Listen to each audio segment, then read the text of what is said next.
বেড়াতে যাব, একটু সাজুগুজু করবো না, সাজতে বেরিয়ে পড়লাম। যাচ্ছি রূপার পার্লারে। বিশেষ কিছু করব না, একটু থ্রেডিং করব।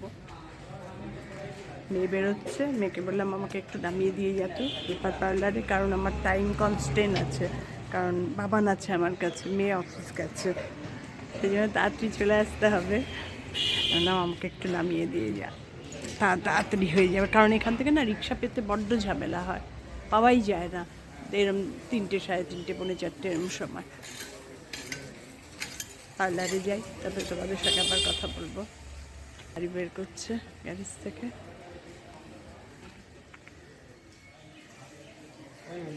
চললাম পার্লারের পথে, একটু সাজুগুজু করে আসি।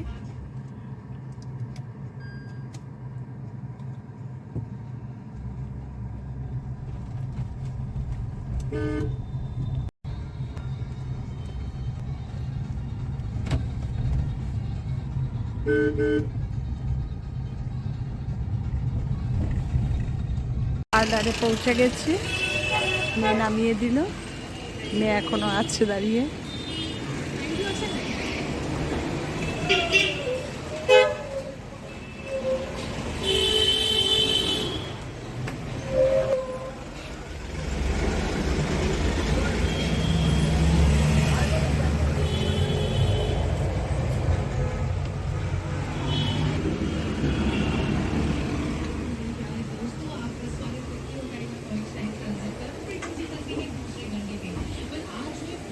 চেনা মুখ, এসে গেছি চেনা জায়গায়।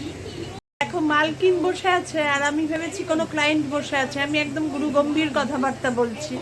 মালকিনকে দেখলে তো আর এরকম কথা বলি না, হা হা হি হি করি। তুলবো না, সুন্দরীর সবসময় ফটো তোলা যায়, সুন্দরীর সবসময় ফটো তোলা যায়।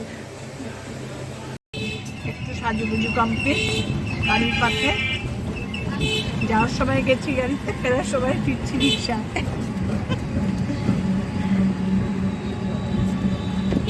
বাড়িকে ঘুম পাড়িয়ে রেখে এসেছি, এখন গিয়ে কর্তাকে ফোন করবো, তারপরে দরজা খুলবে, কলিং বেল বাজানো যাবে না, কত যাবে না।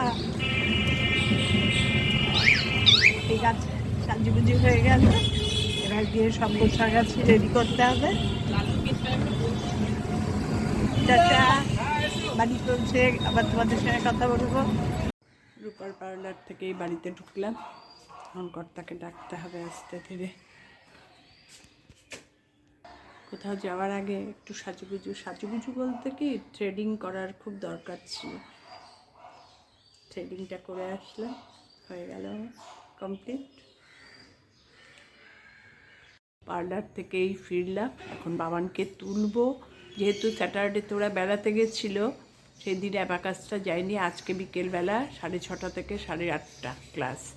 সে এখন জামাই এসে ওকে নিয়ে যাবে, ওকে রেডি করাবো। আজকে ভিডিওটা এখানেই শেষ করলাম।